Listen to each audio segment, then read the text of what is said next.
Hello friends, எல்லாருக்கும் வணக்கம். இன்றைக்கி வந்துட்டு நிஃப்டியை பொறுத்தளவுக்கும் ரொம்ப நல்ல பர்ஃபார்மன்ஸ். ஏன்னா மார்னிங்லேயே வந்துட்டு நல்ல ஒரு கேப் அப்பில் தான் ஓப்பன் பண்ணாங்க. ஏன்னா ப்ரீவியஸ் க்ளோஸ் கிட்டத்தட்ட 22,434. ஆனால் இன்றைக்கி ஓப்பன் கிட்டத்தட்ட 22,592 ஓப்பன் பண்ணியிருக்காங்க. க்ளோசிங் பார்க்கும்போது 22,514 வந்துட்டு க்ளோசிங் நடந்திருக்கு. இருந்தாலும் இன்றைக்கி இறக்கத்தில் போனாலும் கிட்டத்தட்ட ப்ரீவியஸ் க்ளோஸை கம்பேர் பண்ணும்போது கிட்டத்தட்ட ஒரு 80 பாயிண்ட்ஸ் வந்துட்டு ஹையராக இன்றைக்கி முடிச்சிருக்காங்க. ஓகேங்களா, இன்றைக்கி பேங்க் நிஃப்டி நல்ல பர்ஃபார்மன்ஸ். அதுக்கு காரணம் வந்துட்டு இந்த ஃபினான்ஷியல் இயரோட ரிசல்ட் அப்படிங்கிறது கொஞ்சம் கொஞ்சமாக வர ஆரம்பிக்கும். பேங்க் பங்குகளுக்கு வந்துட்டு பர்ஃபார்மன்ஸ் நல்லா இருக்க போகுது அப்படிங்கிற மாதிரி தான் வந்துட்டு மேக்ஸிமம் அனலிஸ்ட் சொல்லியிருக்காங்க. அதனால் இன்றைக்கி ப்ரைவேட் பேங்க் பங்குகளோட இம்ப்ரூவ்மெண்ட் நல்லாவே இருக்குது. குறிப்பாக வந்துட்டு நம்ம ஃபாலோ பண்ணிகிட்டு இருக்க ஹெச்டிஎஃப்சி பேங்க் நல்ல ஒரு இம்ப்ரூவ்மெண்ட் கொடுத்துருக்காங்க. பந்தன் பேங்க், டிஎம்பி பேங்க் எல்லாமே வந்துட்டு நல்ல ஒரு ரிட்டர்ன்ஸ் வந்துட்டு ரீசெண்ட் டைமில் மேக் பண்ணியிருக்காங்க. ஓகேங்களா, பிஎஸ்சி வங்கி பங்குகளில் வந்துட்டு பெருசாக எந்த ஒரு முன்னேற்றமும் வரல. ஆக்சுவலாக வந்துட்டு இன்றைக்கி இறக்கத்தில் தான் முடிச்சிருக்காங்க. அதிகபட்சமாக வந்துட்டு ப்ரைவேட் பங்குகளோட முன்னேற்றம் அப்படின்னு பார்க்கும்போது இன்றைக்கி தனலட்சுமி பேங்க் வந்துட்டு கிட்டத்தட்ட ஒரு 5% ஏற்றம் அப்படிங்கிற மாதிரி நடந்திருக்கு. கிட்டத்தட்ட 49 ரூபா அப்படிங்கிற கரண்ட் ப்ரைஸில் இப்போ இருக்காங்க. ஓகேங்களா, அடுத்ததாக அதிகபட்சமாக ஹெச்டிஎஃப்சி பேங்க் இன்றைக்கி ஒரு 3% வந்துட்டு ஏற்றம் அப்படிங்கிற மாதிரி நடந்திருக்கு. நம்ம ரொம்ப ஒரு கம்மியான ப்ரைஸில் அக்குமுலேட் பண்ண சொல்லியிருந்தோம். நிறைய பேர் அக்குமுலேட் பண்ணியிருப்பீங்க. நிறைய பேர் வந்துட்டு ரொம்ப ஹாப்பியாக இருப்பீங்க அந்த சமயத்தில். ஓகேங்களா, அடுத்ததாக வந்துட்டு நம்ம பந்தன் பேங்க்கை வந்துட்டு ஃபோக்கஸ் பண்ணியிருந்தோம். இப்போ வந்துட்டு நல்ல ஒரு இம்ப்ரூவ்மெண்ட் கிட்டத்தட்ட 197 அப்படிங்கிற ரேஞ்சுக்கு இப்போ வந்திருக்காங்க. இன்றைக்கி மட்டுமே கிட்டத்தட்ட 4% இம்ப்ரூவ்மெண்ட் அப்படிங்கிறத பந்தன் பேங்க் சைடு இன்றைக்கி கொடுத்துருக்காங்க. ஓகேங்களா, அடுத்ததாக டிஎம்பி பேங்க் பொறுத்தளவுக்கும் இன்றைக்கி கிட்டத்தட்ட ஒரு 0.64% வந்துட்டு மேலே வச்சு முடிச்சிருக்காங்க. கர்நாடகா பேங்க் வந்துட்டு கிட்டத்தட்ட 1.5% வந்துட்டு இன்றைக்கி ஏற்றம் கொடுத்துருக்காங்க. ஓவராலாகவே இன்றைக்கி நம்மளோட டே அப்படின்னு கண்டிப்பாக சொல்லி தான் ஆகணும் பேங்க்கை பொறுத்தளவுக்கும். ஓகேங்களா, அதுவும் இல்லாமல் நம்ம ஆல்ரெடி கன்சிடர் பண்ண சொல்லியிருந்த சவுத் இந்தியன் பேங்க் ஆகட்டும், அடுத்ததாக வந்து உஜ்ஜீவன் ஸ்மால் ஃபினான்ஸ் பேங்க் ஆகட்டும் நல்ல ஒரு இம்ப்ரூவ்மெண்ட்டை வந்துட்டு தொடர்ந்து கொடுத்துட்டு தான் இருக்காங்க. நம்ம எதிர்பார்த்து கொஞ்சம் மேலே போகாமல் இருக்கிற பங்குகள் என்ன அப்படின்னு பார்த்தீங்க அப்படின்னா, எஸ் பேங்க் பங்குகள் வந்துட்டு இன்றைக்கி 2% இறக்கம் அப்படிங்கிறது நடந்திருக்கு. ரீசெண்ட் டைமில் அந்த பங்கை நம்ம ஃபோக்கஸ் பண்ணியிருக்கோம். ஏயு ஸ்மால் ஃபினான்ஸ் பேங்க்கை வந்து ரீசெண்ட் டைமாக நம்ம ஃபோக்கஸ் பண்ண சொல்லிட்டு இருக்கோம். இன்றைக்கி மட்டுமே கிட்டத்தட்ட 2% வந்துட்டு இம்ப்ரூவ்மெண்ட் அப்படிங்கிறத கொடுத்துருக்காங்க. ஃபெடரல் பேங்க் வந்து நம்ம ஆல்ரெடி ஃபாலோ பண்ணிட்டு இருக்கிற பேங்க். ஆனால் இன்றைக்கி கிட்டத்தட்ட ஒரு 1.33% வந்துட்டு இறக்கம் கொடுத்துருக்காங்க. இதுதான் வந்துட்டு ப்ரைவேட் பேங்க் பொறுத்தளவுக்கு நம்ம அதிகமாக ஃபாலோ பண்ணிட்டு இருக்க பங்குகள். ஓகேங்களா, இதில் நம்ம சொன்ன பங்குகளை கண்டிப்பாக நீங்களும் கன்சிடர் பண்ண ஸ்டார்ட் பண்ணுங்கள். சரிங்களா, அதே போல் அடுத்ததாக நேரோலாக் பெயிண்ட்டை பற்றி உங்களுக்கு நான் பேசி ஆகணும். ஏன்னா நான் one of the successful pick அப்படின்னு கண்டிப்பாக சொல்லி தான் ஆகணும். இந்த ஸ்டாக்கை நம்ம 258 ரூபாய்க்கு கன்சிடர் பண்ணியிருக்கோம். இப்போ வரைக்கும் நல்ல ஒரு இம்ப்ரூவ்மெண்ட் அப்படிங்கிறத பங்கு கொடுத்துட்டு இருக்காங்க. இந்த வீடியோ வந்து நான் பப்ளிக்காக தான் கொடுத்துருந்தேன். எல்லாருமே, அதாவது பப்ளிக் வியூஸ் எல்லாருமே வந்துட்டு அந்த வீடியோவை நீங்கள் பார்த்துருக்க முடியும்.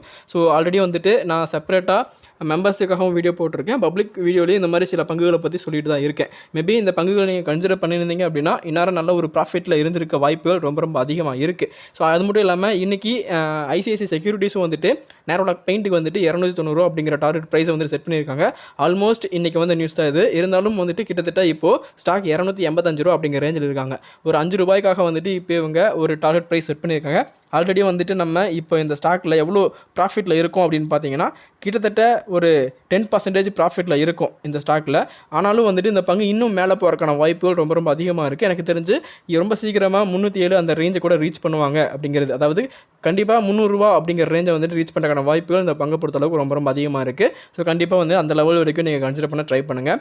ஒருவேளை வந்துட்டு நீங்கள் அந்த லெவலுக்கு கன்சிடர் பண்ணிட்டீங்க அப்படின்னா செகண்ட் டார்கெட் வந்துட்டு கண்டிப்பாக 350 அந்த ரேஞ்சுக்கு ஃபோக்கஸ் பண்ணுங்கள். ஓகேங்களா, நீங்கள் எவ்வளோ ஃபோக்கஸ் பண்ணுறீங்களோ அதில் ஒரு 15% வந்துட்டு டார்கெட் 1 வந்துட்டு நீங்கள் செல் பண்ணிவிடுங்க. டார்கெட் 2 ரீச் ஆகும்போது உங்களுக்கு டார்கெட் 1 வந்துட்டு ஸ்டாப் லாஸாக மாறிடணும். திரும்ப நீங்கள் ஸ்டாப் லாஸ் வந்து ஹிட் பண்ணாங்க அப்படின்னா டார்கெட் 1 வந்துட்டு திரும்ப வெளியே வர்றது உங்களுக்கு ஒரு பெட்டரான ஆப்பர்ச்சுனிட்டி. இந்த ஸ்டாக்கில் ஒரு கன்சல்டேட்டாக உங்களுக்கு 20% மேலே ரிட்டர்ன்ஸ் தர வாய்ப்புகள் ரொம்ப அதிகமாக இருக்குங்க. கண்டிப்பாக இந்த ஸ்டாக்கை நீங்கள் ஃபாலோ பண்ணுங்கள். ஓகேங்களா, அடுத்ததாக ஜிஇ பவர் பற்றி மார்னிங் ஒரு வீடியோ பேசியிருப்போம்னு நினைக்கிறேன். அந்த வீடியோவில் வந்துட்டு இது ரொம்ப அட்ராக்டிவாக இருக்காங்க அப்படிங்கிறத பற்றி நான் சொல்லியிருப்பேன்.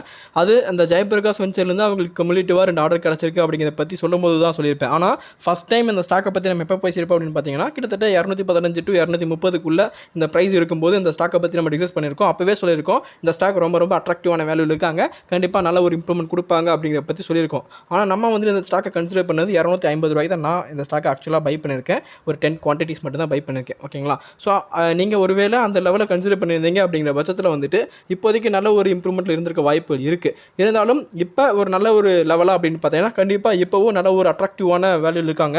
ஸோ இன்றைக்கி நல்ல ஒரு ப்ராஃபிட் புக்கிங்கும் நடந்திருக்கு. ஏன்னா இன்றைக்கி வந்துட்டு கிட்டத்தட்ட ஒரு 360க்கு மேலே போனாங்க. அதுக்கப்புறமா கிட்டத்தட்ட இன்றைக்கி க்ளோசிங்கில் வந்துட்டு 345 வரைக்குமே தான் க்ளோசிங் நடந்திருக்கு. ஸோ நல்ல ஒரு ப்ராஃபிட் புக்கிங்கும் வந்து நடந்திருக்கு. எனக்கு தெரிஞ்சு இந்த இடத்துல வந்துட்டு இவங்க கன்சாலிடேட் ஆக வாய்ப்புகள் ரொம்ப ரொம்ப அதிகமாக இருக்குது. கண்டிப்பாக அந்த ஸ்டாக்கை நீங்கள் இந்த இடத்துல கன்சிடர் பண்ணுறது எனக்கு தெரிஞ்சு பெட்டர் ஆப்பர்ச்சுனிட்டியாக இருக்கும். இன்னும் நல்ல விதமான ஒரு இம்ப்ரூவ்மெண்ட் தரக்கூடிய பங்கு தான். கண்டிப்பாக மேலே போகிறக்கான வாய்ப்புகள் இந்த ஸ்டாக்கை பொறுத்தளவுக்கு ரொம்ப ரொம்ப அதிகமாக இருக்குது. கண்டிப்பாக இந்த மாதிரி பங்குகளை கன்சிடர் பண்ணுங்கள். சின்ன சின்ன அமௌண்ட்டாக கன்சிடர் பண்ணுங்கள். ஓகேங்களா? அதே போல் இன்றைக்கி மார்னிங் தான் கேஇசி இன்டர்நேஷனல் பற்றியும் வந்துட்டு நம்ம நியூஸ் பார்த்துருந்தோம். கிட்டத்தட்ட 816 கோடி மல்டிபிள் ஆர்டர்ஸ் வந்துட்டு இதுக்கு வந்திருக்கிறதா வந்துட்டு மார்னிங்கே நம்ம சொல்லியிருந்தோம். இந்த நியூஸை பேஸ் பண்ணி இன்றைக்கி மட்டுமே 15% வந்துட்டு அதிகபட்சமாக இன்றைக்கி பங்கு மேலே ஏறியிருக்காங்க. இருந்தாலும் இன்றைக்கி வந்துட்டு கிட்டத்தட்ட 5.63% வந்துட்டு க்ளோசிங் நடந்திருக்கு. கிட்டத்தட்ட மேலே போன உடனே ப்ராஃபிட் புக்கிங்கும் கண்டினியூஸாக ஃபார்வர்டில் நடந்திருக்கு. ஓகேங்களா? ஆனால் இந்த ஸ்டாக்கை பொறுத்தளவுக்கும் இந்த ட்ரெண்ட் எனக்கு மேலே இன்றைக்கி க்ளோஸ் பண்ணியிருக்காங்க. மேபி வந்துட்டு நம்ம நினச்ச break out, positive break out வந்து நடந்திருக்கு அப்படிங்கிற மாதிரி ஒரு இப்போதைக்கு ஒரு சின்ன கன்ஃபர்மேஷன். இருந்தாலும் நாளைக்கு வந்துட்டு வெயிட் பண்ணுங்கள். இந்த ட்ரெண்ட் இப்போவே ஃபாலோ ஆகுதா இல்லை திரும்பவும் வந்துட்டு ஒரு டவுன் ட்ரெண்ட் கொடுக்குறாங்களா அப்படிங்கிறத ஸோ நம்ம அனலைஸ் பண்ணிவிட்டு ஒரு கன்ஃபர்மேஷன் நடந்ததுக்கப்புறமா வந்துட்டு இந்த ஸ்டாக்கில் நம்ம இன்வெஸ்ட் பண்ணுறதை பற்றி யோசிக்கலாம். ஸோ கண்டிப்பாக நம்ம எதிர்பார்த்துட்டு இருந்த பிரேக் அவுட் அப்படிங்கிறது இன்றைக்கி கண்டிப்பாக நடந்திருக்குங்க. ஸோ இது ரொம்ப ரொம்ப நல்ல விஷயம் இந்த பங்கை பொறுத்தளவுக்கும். ஸோ நான் சொல்லிட்டு தான் இருக்கேன், ரீசெண்ட் டைமில் இந்த கேஎஸ் இன்டர்நேஷனல் ரொம்ப ரொம்ப அட்ராக்டிவாக இருக்காங்க அப்படிங்கிறத பற்றி. ஸோ டெஃபினட்டாக இது ஒரு வாய்ப்பு தான். ஸோ இந்த ஸ்டாக்கில் நம்ம இன்வெஸ்ட் பண்ணால் கண்டிப்பாக உங்களுக்கு சொல்லிட்டு நான் அதுக்கப்புறம் இன்வெஸ்ட் பண்ணுவேன். ஓகேங்களா? ஸோ இன்றைக்கி மார்க்கெட்டில் இருந்து வந்த நியூஸஸ் வந்துட்டு ரொம்ப ரொம்ப குறைவான நியூஸஸாக வந்துருக்கு. இருந்தாலும் நம்ம ஃபோக்கஸ் பண்ண வேண்டிய இடங்கள் அப்படிங்கிறது ரொம்ப அதிகமாக இருக்குது. ஏன்னா இப்போது ரீசெண்ட் டைமில் ஸோ இந்த ஃபினான்ஷியல் எண்டோட ரிப்போர்ட் அப்படிங்கிறது ஒவ்வொரு பங்குகளுக்குமே வரும். நம்ம ஃபாலோ பண்ணிட்டு இருக்க பங்குகள், நம்ம இன்வெஸ்ட் பண்ணியிருக்க பங்குகள் எல்லாமே வந்துட்டு கவர் ஆகும். ஸோ அந்த பங்குகளோட ஒவ்வொரு ரிப்போர்ட்டையும் அனலைஸ் பண்ணி கண்டிப்பாக உங்களுக்கு டீடைல்டாக வீடியோ வந்துட்டு கொடுப்பேன். ஸோ நம்ம இந்த டைமில் எந்தெந்த பங்குகளை ஃபோக்கஸ் பண்ணலாம் அப்படின்னு பார்த்தீங்க அப்படின்னா கண்டிப்பாக வந்துட்டு ஃபினான்ஸ் பங்குகளை வந்துட்டு கொஞ்சம் ஃபோக்கஸ் பண்ணுங்கள். ஸோ அந்த ஃபினான்ஸ் பங்கு என்னென்ன அப்படிங்கிறத பற்றி நாளைக்கு மார்னிங் வீடியோவில் ஒரு குறிப்பிட்ட ஒரு 5 பங்குகள் இல்லை 6 பங்குகளை பற்றி உங்களுக்கு டிஸ்கஸ் பண்ணுறேன். ஓகேங்களா? அடுத்ததாக வந்துட்டு ப்ரைவேட் பேங்க் பங்குகளை வந்து கன்சிடர் பண்ணுங்கள். அந்த முன்னாடி ஃபஸ்ட்டு வீடியோ ஸ்டார்டிங்கில் சொன்னேன்ல அந்த பங்குகளை வந்து கண்டிப்பாக நீங்கள் எப்பவுமே மைண்டில் வச்சு ஃபோக்கஸ் பண்ணிக்கோங்க. அடுத்ததாக வந்துட்டு ஐடிசி ரெகுலராக ஃபாலோ பண்ணுறது தான். அது வந்துட்டு டிஃபால்ட்டாக நம்ம எப்பவுமே அதை நம்ம டெய்லியுமே வாட்ச் பண்ணிட்டு இருக்கணும். ஏன்னா எப்போ வேணால் வந்துட்டு ஆப்பர்ச்சுனிட்டிஸ் அப்படிங்கிறது உருவாகும். ஸோ புதுசாக நம்ம லிஸ்ட்டில் ஆட் ஆகிருக்க ரிலையன்ஸ் பவரையும் வந்துட்டு கன்சிடர் பண்ணுங்கள். ஆனால் ரிலையன்ஸ் பவரில் கண்டிப்பாக ரிஸ்க் அப்படிங்கிறதும் ஹை லெவல் இருக்குது. இருந்தாலும் நம்ம ஹை ரிவார்ட்ஸ் வேணும் அப்படின்னா கொஞ்சம் அதிகப்படியான ரிஸ்க் அப்படிங்கிறது நம்ம எடுத்து தான் ஆகணும். அதனால் கண்டிப்பாக வித் ரிஸ்க்கோட நீங்கள் அதையும் வந்துட்டு கன்சிடர் பண்ண ட்ரை பண்ணுங்கள். So at the same time வந்துட்டு இப்போ இந்த லிஸ்ட்டில் நம்ம நேரோலாக் பெயிண்ட் ஆட் பண்ணியிருக்கோம். நேரோலாக் பெயிண்ட்டை வந்துட்டு கண்டிப்பாக கன்சிடர் பண்ண ஸ்டார்ட் பண்ணுங்கள் கொஞ்சம் கொஞ்சமாக. அடுத்ததாக வந்துட்டு ஆல்ரெடி நம்ம ஃபாலோ பண்ணியிருந்த ஐகேஓ லைட்ஸ் வந்துட்டு அவங்களோட அப்டேட் இப்போ ஸ்டார்ட் பண்ணியிருக்காங்க. நான் முன்னாடி வந்து சொல்லிட்டு இருக்கேன் 286 வரைக்குமே பங்கு கீழே போனாங்க, அதுக்கும் கீழே போயிருக்காங்க அப்படின்னு நினைக்கிறேன். ஸோ நம்ம 280 வரைக்குமே அதை கன்சிடர் பண்ணியிருக்கோம். ஸோ நல்ல ஒரு இம்ப்ரூவ்மெண்ட் வந்துட்டு இப்போ ரீசெண்டாக கொடுத்துட்ருக்காங்க. இந்த மாதிரி நல்ல பங்குகளை நீங்கள் அனலைஸ் பண்ணி இன்வெஸ்ட் பண்ணும்போது மேலே வரும்போது உங்களுக்கு வெல்த்து வந்துட்டு அதுக்கேற்ற மாதிரி மேலே நல்ல விதமான ஒரு க்ரோத் இருக்க வாய்ப்பு ரொம்ப ரொம்ப அதிகமாக இருக்குங்க. ஸோ நம்ம ரெகுலராக ஃபாலோ பண்ணிட்டு இருக்க பங்குகளை மட்டுமே ரெகுலராக வாட்ச் பண்ணுங்கள். அதில் வர நியூஸஸ் வந்துட்டு கோ த்ரூ பண்ணிக்கோங்க. கண்டிப்பாக நல்ல விதமான வெல்த்தை கிரியேட் பண்ண முடியும். ஓகேங்களா? இப்போ வரைக்குமே நம்மளோட பிக்கில் வந்துட்டு ஹை லெவல் இருக்கிறது பாலிகேப் வந்துட்டு நம்ம பை பண்ணோம். இப்போது சூப்பரான ஒரு பழைய நிலைமைக்கு போயிருக்காங்க. கிட்டத்தட்ட ஒரு 24% ரிட்டர்ன்ஸ் அப்படிங்கிறத நமக்கு கொடுத்துருக்காங்க. இது நம்மளோட மைல் ஸ்டோன் அப்படின்னு சொல்லி ஆகணும்.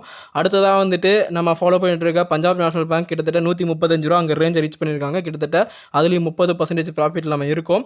ப்ராஜ் இண்டஸ்ட்ரீஸ் வந்துட்டு நம்ம ஃபாலோ பண்ணியிருக்கோம். கிட்டத்தட்ட இப்போது 546 ரூபா அப்படிங்கிற ப்ரைஸில் இருக்காங்க. நம்ம 506 ரூபாய்க்கு கன்சிடர் பண்ணோம். கிட்டத்தட்ட அதில் 7% இப்போ ப்ராஃபிட்டில் இருக்கும். ஓகேங்களா? இது மாதிரி நிறைய பங்குகள் நம்ம ஃபோக்கஸ் பண்ணதில் ஏகப்பட்ட பங்குகள் வந்துட்டு இன்றைக்கி நல்ல விதமான ரிட்டர்ன்ஸை கொடுத்துருக்காங்க. இருந்தாலும் நம்ம ஃபாலோ பண்ணியும் வந்துட்டு இப்போதைக்கு கொஞ்சம் கீழே இருக்கிற பங்குகளும் இருக்குது. அதுலேயும் வந்துட்டு கேஐஓ லைட்ஸும் வந்து இருக்குது. கண்டிப்பாக அதையும் கன்சிடர் பண்ணிக்கோங்க. ஆர்த்தி ட்ரக்கை கன்சிடர் பண்ணுங்கள். தேவை இன்டர்நேஷனல் கன்சிடர் பண்ணுங்கள். எஸ்பிஐ கார்டை வந்துட்டு கன்சிடர் பண்ணுங்கள். ஸோ இதெல்லாம் வந்துட்டு இப்போதைக்கு வாய்ப்புகள் அப்படிங்கிறது இன்னும் அவைலபிள் இருக்குது. ஸோ அதெல்லாம் யூஸ் பண்ணிக்கோங்க. ஸோ ஹெச்டிஎஃப்சி பேங்க் நம்ம எதிர்பார்த்த மாதிரி மேலே அவங்களோட சக்ஸஸ்ஃபுல் பயணத்தை தொடங்க ஆரம்பிச்சிட்டாங்க. பந்தன் பேங்க்கும் மேலே இம்ப்ரூவ்மெண்ட் ஆக ஆரம்பிச்சிட்டாங்க. அட் த சேம் டைம் வந்துட்டு ஏரோஃப்ளெக்ஸும் அவங்களோட பாசிட்டிவ் க்ரோத்தை வந்துட்டு ஸ்டார்ட் பண்ணியிருக்காங்க. எல்லாமே இப்போதைக்கு நமக்கு சாதகமாக தான் நடந்துக்கிட்டு இருக்குங்க. ஸோ நம்மளோட ஃபோக்கஸ் எல்லாமே இப்போதைக்கு கரெக்டாக இருக்குது. ஸோ ஆல்ரெடி நம்ம சொல்லியிருந்தோம் ட்ராக்ஸ் அண்ட் டெக்னாலஜியும் வந்துட்டு இப்போதைக்கு நல்ல விதமான இம்ப்ரூவ்மெண்ட்டை கொடுத்துருக்காங்க. ஸோ எல்லாமே நமக்கு சாதகமாக போயிட்டு இருக்கிறனால ஸோ நம்ம இப்போதைக்கு வேடிக்கை பார்க்குறது பெட்டரான ஆப்பர்ச்சுனிட்டி இருக்கும். மேலும் வந்துட்டு ஏதாச்சும் ஸ்டாக்கை கன்சிடர் பண்ணணும் அப்படின்னு தோணுச்சு அப்படின்னா கண்டிப்பாக உங்களுக்கு சொல்கிறேன். இப்போதைக்கு புதிய இன்வெஸ்ட்மெண்ட் எதுவும் மேக்ஸிமம் பண்ணாதீங்க. நம்ம கிட்டேருந்து அப்டேட் வர வரைக்கும் வெயிட் பண்ணுங்கள். ஏன்னா ஆல்மோஸ்ட் வந்துட்டு நம்ம 35க்கும் மேற்பட்ட பங்குகளை கன்சிடர் பண்ணியிருக்கோம். சேம் வந்துட்டு நம்ம மெம்பர் வீடியோலையும் சரி, பப்ளிக் வீடியோலையும் சரி, டோட்டலாக பார்த்தோம் அப்படின்னா கிட்டத்தட்ட நம்ம ஒரு 75 பங்குகளை கன்சிடர் பண்ணியிருப்போம். அதில் கிட்டத்தட்ட 85% மேலே பங்குகள் வந்துட்டு பாசிட்டிவ் ரெஸ்பான்ஸ் கொடுத்துருக்காங்க. இது நம்மளோட சக்ஸஸ்ஃபுல் இயராக தான் முடிஞ்சிருக்கு. ஓகேங்களா? அதனால் அவசரப்பட்டு எந்த பங்குலேருந்து வெளியும் வர வேண்டாம். அவசரப்பட்டு எந்த பங்குலையும் நம்ம இன்வெஸ்ட் பண்ணவும் வேண்டாம். இந்த வருஷத்தை போலயே வந்துட்டு நெக்ஸ்ட் ஃபினான்ஷியல் இயர்லேயே வந்துட்டு சக்ஸஸ்ஃபுல் இயராக நம்ம கம்ப்ளீட் பண்ண ட்ரை பண்ணலாம். அதுக்கு உங்களோட பொறுமையும் உங்களோட உழைப்பு வந்துட்டு ரொம்ப ரொம்ப முக்கியம். ஸோ உங்களோட இன்வெஸ்ட்மெண்ட்டை ரொம்ப டிசிப்ளினாக பண்ணுறது தான் உங்களோட ஒரே வேலையாக இருக்கணும். நானும் அந்த இன்வெஸ்ட்மெண்ட்டை எப்படி நல்ல வழிகளில் செயல்படுத்தலாம் அப்படிங்கிறத பற்றி மெம்பர் வீடியோவில் உங்களோட டெய்லி டிஸ்கஸ் பண்ணிட்டு தான் இருப்பேன். ஓகேங்களா? தேங்க்ஸ் ஃபார் வாட்சிங் ஃப்ரெண்ட்ஸ்.